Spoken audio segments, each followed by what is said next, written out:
ഏത് കാലങ്ങളിലാണ് നാട് നന്നാവുക എന്ന് നമുക്കറിയാൻ പറ്റുമോ? നമ്മുടെ നാട് നന്നാവണമെങ്കിൽ വീട് നന്നാവണം. വീട് നന്നാക്കുക എന്ന് പറഞ്ഞാൽ ഓരോ കുടുംബത്തിലെയും ഓരോ ജനതയും ഓരോ ദിവസവും പണിയെടുക്കുന്നുണ്ട് എന്ന് ജനങ്ങൾ ഉറപ്പുവരുത്തുക. എല്ലാ വീട്ടിലെയും എല്ലാ ആൾക്കാരും പണിയെടുക്കണം എന്നൊരു നിയമം തന്നെ പൊതുവെ കൊണ്ടുവരണം. ഒരാളും ജോലി ചെയ്യാണ്ടിരിക്കരുത് എന്നൊരു നിയമം. ശമ്പളം കിട്ടുന്ന ഒരു ജോലി ഒരു കുടുംബത്തിൽ എല്ലാവർക്കും വേണമെന്നൊരു നിയമം കൊണ്ടുവരണം.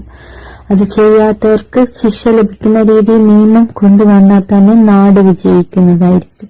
അത് കഴിഞ്ഞ് മതി കൂട്ടായ്മയൊരു രാഷ്ട്രീയം. എന്നിട്ട് രണ്ടാമതായി വേണ്ട കാര്യം എന്നത് സമസ്തമാണ്. നമ്മൾ മനുഷ്യർ എന്ന് ചിന്തിക്കാൻ കഴിയണം. രാഷ്ട്രീയത്തിലേക്ക് എല്ലാവരെയും കൊണ്ടുവരലല്ല ലക്ഷ്യം. ജോലി ലഭിക്കുന്നോളം നാട് വികസിക്കും. ഓരോ വ്യക്തിയും ജോലി ചെയ്യുന്നോളം നമ്മളെ നാട് വികസിക്കും. അതുപോലെ നമ്മളെ രാജ്യം വലുതാകും. അതുപോലെ നമ്മളെ കുടുംബം രക്ഷപ്പെടും. അത് കഴിഞ്ഞ് മതി രാഷ്ട്രീയത്തിന്റെ മേലിലും മതത്തിന്റെ പേരിലും